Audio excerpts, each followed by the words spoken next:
Thanks for staying with us here on The Pulse. Now, we're still reconnecting the line to bring that conversation we promised with the aggrieved nurses who today picketed the Health Ministry and the Finance Ministry, just raised concerns about unpaid arrears for the past 10 months. But news just reaching us right now is that the Ghana Education Service has interdicted Mr. Richard Tibito of Okajachrome SHGS over alleged sexual misconduct.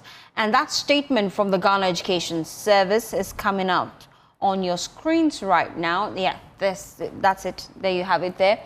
It says that the management of the Ghana Education Service has taken note of the disturbing videos circulating on social media, allegedly involving Mr. Richard Tibito, a teacher at Okajachrome Senior Technical School in Jasika Municipality of the Oti region, in an act of sexual misconduct with a female student. Management of GS finds the conduct unacceptable, unethical, and a clear violation of the Professional Code of Conduct for Teachers.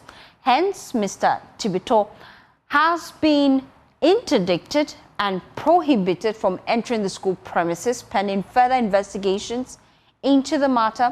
The GS assures parents, guardians, and the general public that the safety and protection of all students remain our topmost priority.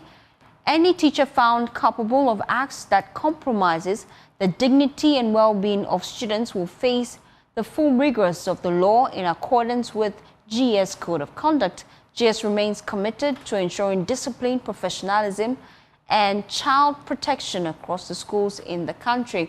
And that is signed by the head of public relations at the Ghana Education Service, Daniel Fain.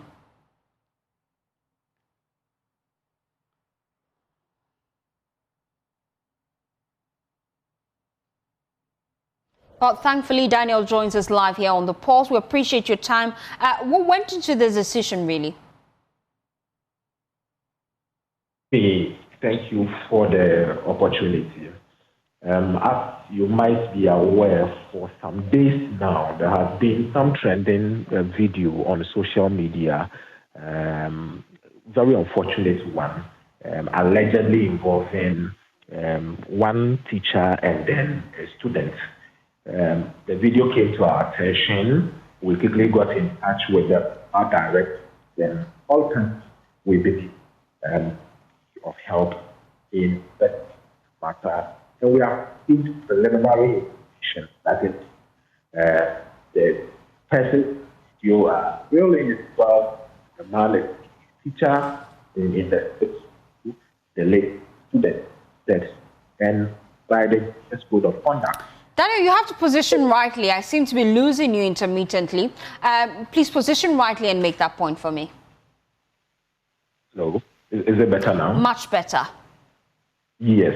So whenever we get a report of such nature, the first reaction is to ensure that the person or persons involved are isolated from their environment or removed from their portfolio or office so that they are not tempted to use their position, portfolio, presence to manipulate, compromise, alter documents here and there to compromise the decision process. So the first reaction, interdict, remove the person from office,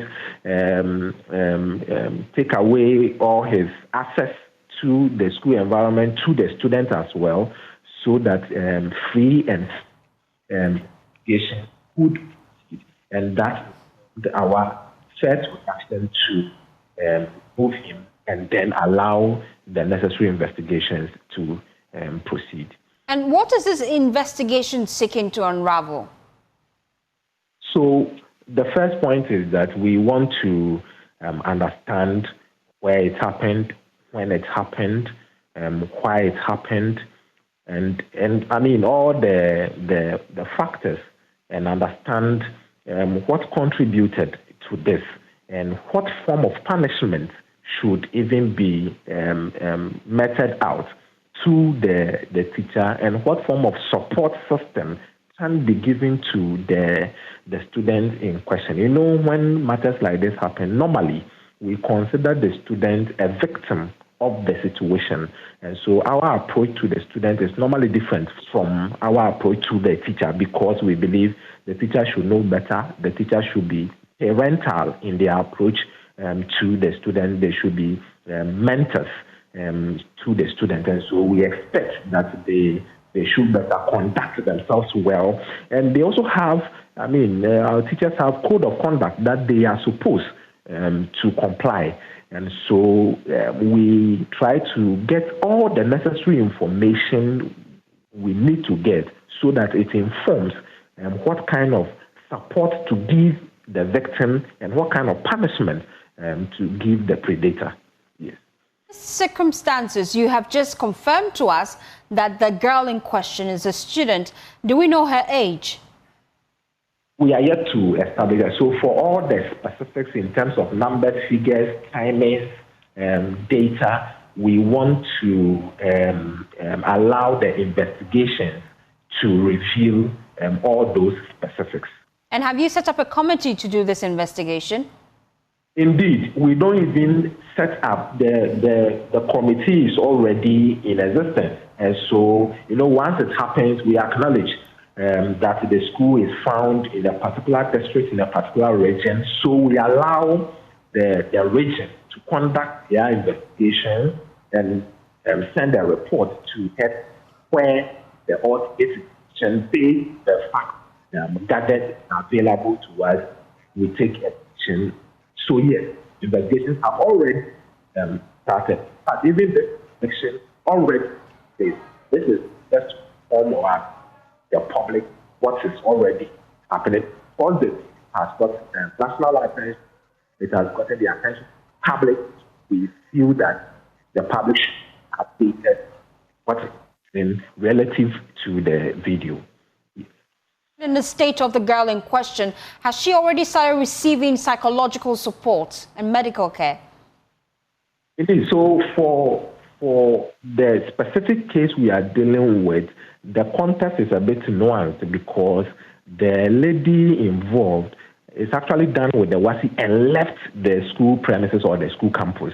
And so at the moment, we are, of course, because of the investigations, reaching out to her, and not only her, the family, because we understand that when these things do happen, sometimes if care is not taken, because the lady, young, vulnerable, innocent, going viral and all that, they could find themselves in depressive states, get emotional instabilities, psychological impact and all that. Yes, investigations, and because we have the school counseling coordinator, the district counseling coordinator, even the regional level, we have attempts are being made indeed. Only that because they actually left campus to their homes, because they have completed school, their context has become known. If we had her on campus, then access would have been quite easier and simpler. But because they are out of campus, we are reaching out to her and the family as well. That the committee or the investigations have already commenced. Do we know how the video became viral and how it came into the public domain? We expect the investigations to reveal those specifics, but for now, what we know is that the video broke out on the internet suddenly, I think about 2-3 days ago, and it generated conversation. And for us, as other institutions, once videos make their way on the internet, even those that do not make their way on the internet, they are so on and unacceptable and ethical and professional as we. Daniel, you have to position rightly. It's happening again. I'm losing you again. If you could position rightly and just make that point for me. Yes, I believe it's better now. Much better. Yes, so I was saying that once a video breaks out on the internet, we get into understand what is going on and be able to act this appropriately. In terms of how got the internet. Oh dear, it seems to be happening again, Daniel. Well, whilst you're positioned rightly, I just wanted to find out, this is creeping up again. Just few days ago, you had to deal with the issue at KNUST, where the assistant headmaster currently has been suspended. We've been hearing from Child Rights International. They're pushing for an audit of the social systems within the schools. Just as you finalize and make that point, is it something that GS would be looking at? Let me mention and emphasize that anything at all, be it a conversation, be it an intervention, be it a suggestion or advice, that will inure to the well-being of our students, that will inure to the protection of our young girls, that will inure to the safety, psychological, emotional, mental safety of our young girls. The Ghana Education Service is 100% open for that interaction, for that conversation, and we are very open, especially with the support of our stakeholders, in this case, even our parents, the PTA, the teachers themselves, because a lot of them are also very responsible in how they discharge their duties.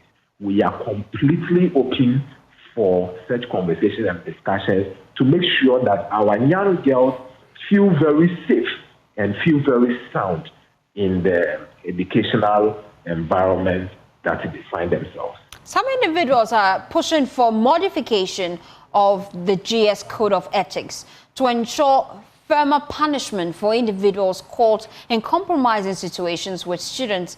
Do you agree? We believe that at the moment, that's what we have. When you are found culpable in such situations, the first is that Ghana Education Service cannot work with you. Because for somebody who doesn't have moral standards, for somebody who is supposed to be a parent, a mentor to the young learners, if you cannot discharge your duties in that professional manner, then we cannot obviously work with you. So the first reaction is that you lose your job. And then when investigations reveal that the student involved or the victim involved is a minor, then that's where the matter even becomes more complicated, because when it comes to minors, whether they gave you consent or they didn't give you consent, once they are minors, the laws country do not allow and so the police and the legal is so that's already double time. That's Daniel, it's happening again. You have to position rightly for me. I presume it's a network challenge, but then you can just position rightly and finalize on your point for me. Yes. Yes. So the point is that with DES, you lose your job, you are dismissed if you are found culpable of the allegations. And then if the victim or the student involved is a minor, then your issue becomes even more complicated, because then the legal processes and the police take over the matter, because once it's a minor, whether she gave you a consent or she didn't give you a consent, it doesn't even matter. It's not a conversation, because a minor is not considered mature enough to make decisions related to sex and sexual activities. And so for now, this is the arrangement. But if we believe that this is not deterrent enough, and so we should look into other approaches and other punitive measures. Why not? What we are interested in as Ghana Education Service is to ensure and insist that our teachers act and conduct themselves in the most professional manner as expected of them. With the KNUST assistant headmaster case, you told us that he's on suspension. And we just heard from the gender ministry give us update that the girl in question is 13 years of age. What happens to him in this case? In this case, the police and the legal processes will take over, because as I mentioned, when the girl is a minor, as you rightly mentioned, 13, then whether she consents or she does not consent, that is no longer convicted, because a minor is considered mature to be able to take such anything as related to sex and sexual activities. And so, in this case, if it is finally established, really established, that the head is culpable, then we as Ghana Education Service cannot work with him, and you lose your job, you lose your license as a teacher, and then the police and the legal process will also take over, because then it becomes an interest, a matter that will even interest the state, not only the Ghana Education Service, but the state. And so the state takes over to deal with you. And what's the timeline for the finalization of the investigations with that particular case? We expect that in the couple of days, we are able to finalize the investigations, because, for both cases, videos are involved. And, once videos are involved, it becomes quite simpler, because then you are able to see the faces, the identities of the persons involved. And in both cases, they have admitted they are the persons in the video. And so it makes it easier and simpler to gather all the necessary facts and details we would need to inform our decision. So in the next couple of days, yes, at the finalized report sent headquarters on the. Okay, thank you so much, Daniel Faye. He is head of PR for the Ghana Education Service. We appreciate your time here on The Pulse. Well, away from that, the government has raised the producer price of cocoa by 400 Ghana cedis, representing a 12.27% increase over the price announced in August. As new price is set to take effect tomorrow, October 3, 2025. This was announced in a statement released today by the Finance Minister and signed by the Finance Minister himself, Dr. Kasiel Atuforsin. Now, that detail is on your screens right now. That press conference, that press release, I beg your pardon, from the Finance Ministry. It just giving you key details of what exactly we're to expect. We just take a few of them. They're telling us that the Producer Price Review Committee on Cocoa, under his chairmanship, convened today to review the producer price of cocoa for the 2025-2026 season. And the second point there, on the 4th of August 2025, government announced the producer price of cocoa for the season 2025-2026 at 3,228 cedis, 75 pesos per bag, and 51,666 Ghana cedis per ton, now representing 70% of the average gross of FOB price of $7,200 per ton. Now, point 3, they go on to state that following extensive consultation with stakeholders, government has decided to increase the producer price of cocoa to 3,625 per bag Ghana cedis, or 58,000 Ghana cedis per ton. This represents an increase of about 400 Ghana cedis per bag, equivalent to 12.27% rise over the price announced in August. The new price, they tell us, take effect this Friday, which is coming up tomorrow, on the 3rd of October 2025. Margins, fees and rates to all stakeholders, include Cocoa Board, remain unchanged. They go on to state that Cocoa Board will continue to implement interventions to support cocoa production and improve the welfare of cocoa farmers. And that statement is signed by the Finance Minister, Dr. Kasiel Atuforsin. It's on all our social media handles as well as myjoyonline.com. Let me just expand the conversation here on The Pulse and bring in Nana Obwadie Boating Bonsu. He's president of the Concerned Farmers Association of Ghana. We appreciate your time. We're just hearing from government. Tell us that they're increasing the price of cocoa by some 400 Ghana cedis. Are you pleased? Thank you very much, and good evening to your viewers. The name is Farmer General Nana Obwadie Boating Bonsu. Thank you. It is fantastic. When I heard the price, it was so fantastic that at least, and at the end of the day, Ato has forced too much in a way that he has also listened to the voice of with the farmers. But when the price came and then we're liberated on it, saying that it is not good, the price is so down, this and that, due to the dollar rate here and there, we approached the finance ministry and then we let them understand that the price of the cocoa, we are not happy with it. So if there should be an increment, we'll be happy with it. And then today, we have had a good news by 400 Ghana cedi increment on it. So we first of all thank Honorable Atu and then the Cocoa Board and then all the management team for doing such a wonderful thing for we performers. But there's one thing that we need to look at. This is just a tip of an iceberg. There are a lot of things to happen because I know that the price will not stay like that. The price will go up again by next year, or maybe next year it will go up again. And one major challenge that it is eating we up is our cocoa is going. Our cocoa is dying.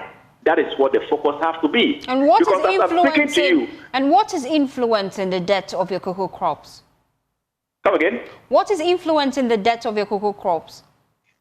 It's the Galamsey.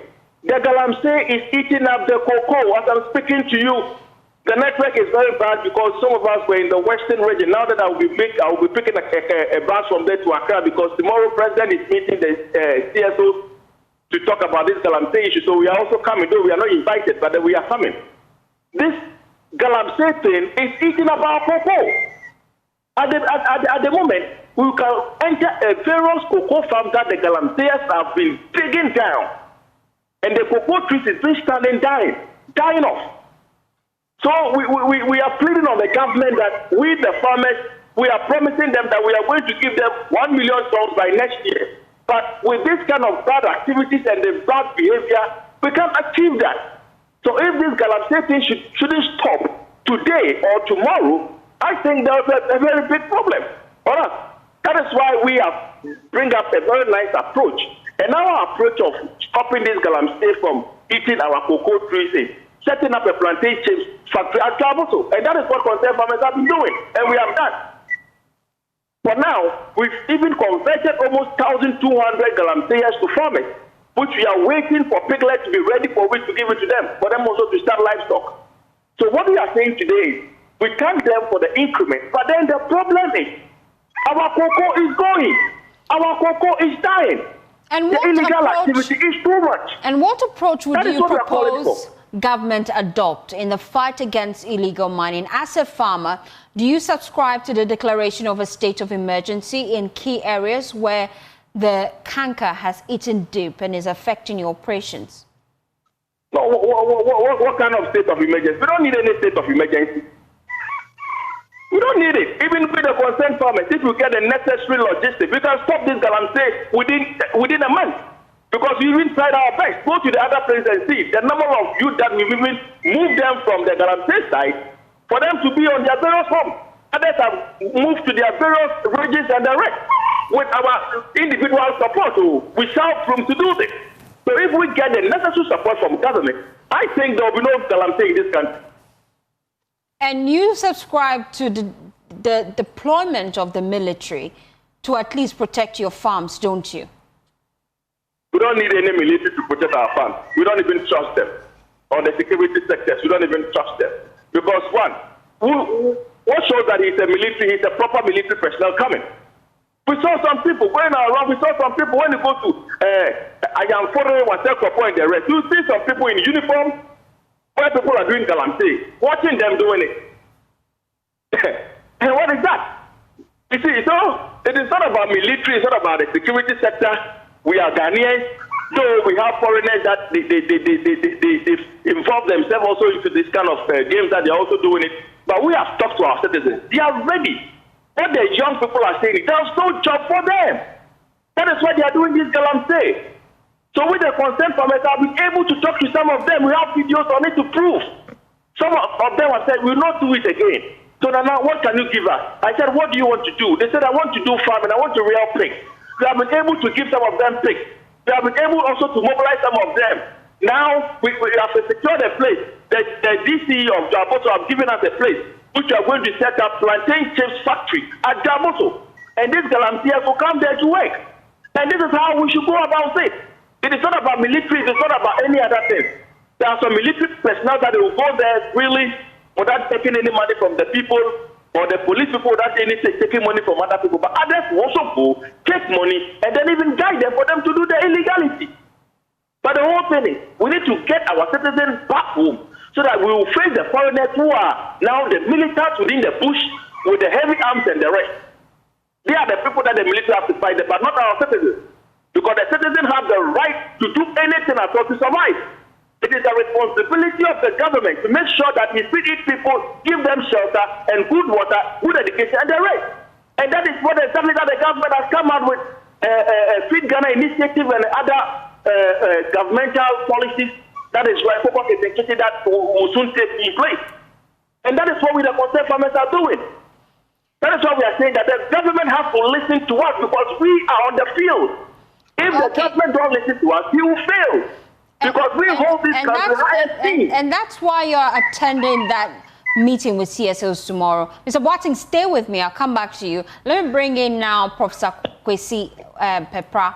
He is Associate Professor of Finance at Andrews University. We appreciate your time here on The Pulse. I just wanted to get your initial reaction to this. We're hearing from government that they're increasing the price of cocoa by 400 Ghana cedis. Economically, is that the right decision? Good afternoon to you and good afternoon to your viewers. So your question is straight on. Economically, yes, it's on the right path. So I'm going to explain it using the data as we have it now in Ghana. Okay. The first thing is that at the time in August, we noticed the cedi started weakening. So it was, remember, the cedi was around 10 Ghana cedi to $1, and now it's hovering around 12 Ghana cedi to 40. It's estimated that maybe by December it should be around 13 Ghana cedi. So anytime the cedi weakens, the farmer must be compensated for.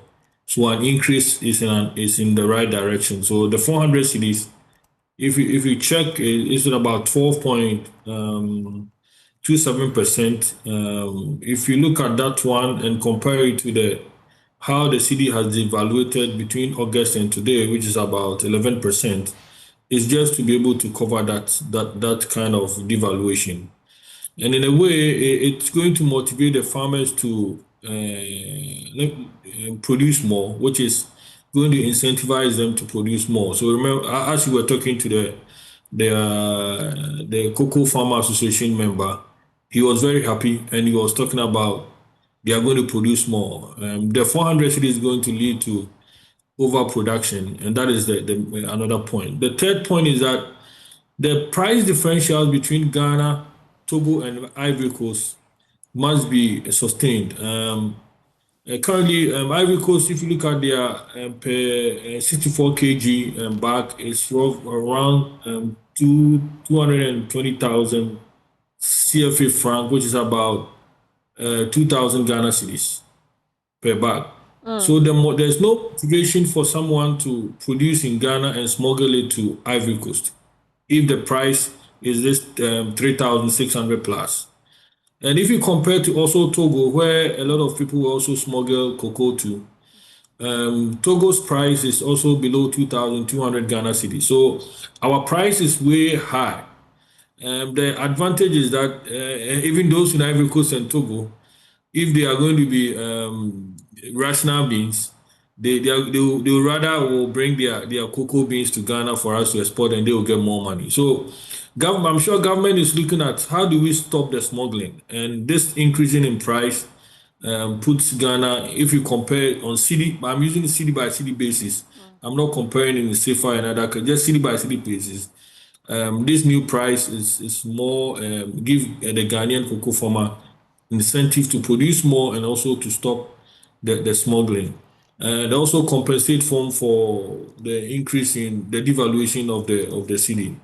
Another advantage that we've seen that the inflation rate is dropping, which is going to be a good point for the farmer, knowing that now I'm getting my purchasing power is increasing, which means that they have additional 400. Whatever goods they are going to buy, the price of the items continues to come down. So cocoa farmers will be happy. The last point I will say, how do we move Ghanaians, those who are interested in Galamsey, to turn them into farmers, especially cocoa farming? This is one of the points. If you compare the price differentials in how much they are paid if they work in a Galamsey farm and if they go into cocoa farming, how much they will get. Now, this 400 cedis is more enticing to them to let people move from Galamsey to cocoa farming. It's not going to solve the whole problem, but at least government is starting from somewhere, which is very good. And another key concern that has been raised is about Ghana's quality of cocoa they produce, and knowing fully well that we're competing with other international organizations who are seeking to dominate the cocoa industry. The concern about illegal mining creeping into our farms and compromising the quality of beans we produce. How do you propose we deal with that so that we do not be blacklisted on the international markets economically? So this is where the research team at the Cocoa Board must come in very fast. They must have to put scientific research to be able to ascertain whether, one, our cocoa beans are affected. I know there are some research that have been conducted by KNUST, some researchers, saying that some food crops, they can find mercury in them. We cannot say much about cocoa beans for now. So the Cocoa Research Institute must be able to give us the data, and then the data can inform policy direction. But if you hear what it's saying, we cannot just conclude that our beans are affected by maybe we have something in them. So we have to be very careful.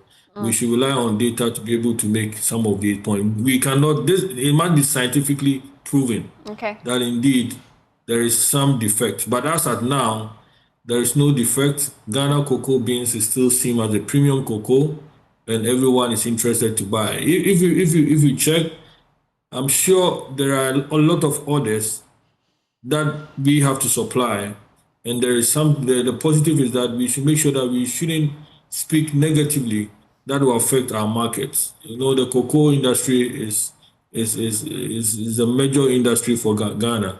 And if you look at what I'm doing, I don't want even to mention it on your television for someone to pick it up. So anyone who is going to speak about the Ghanaian cocoa should still portray that our cocoa is a premium and the world should come and buy it. As we speak now, there is no data pointing to the fact that our cocoa beans have been affected by any chemical reaction from these Galamsey activities. Thank you so much, William Pepper, for joining us here on The Pulse. Let me just wrap up with Mr. Boateng.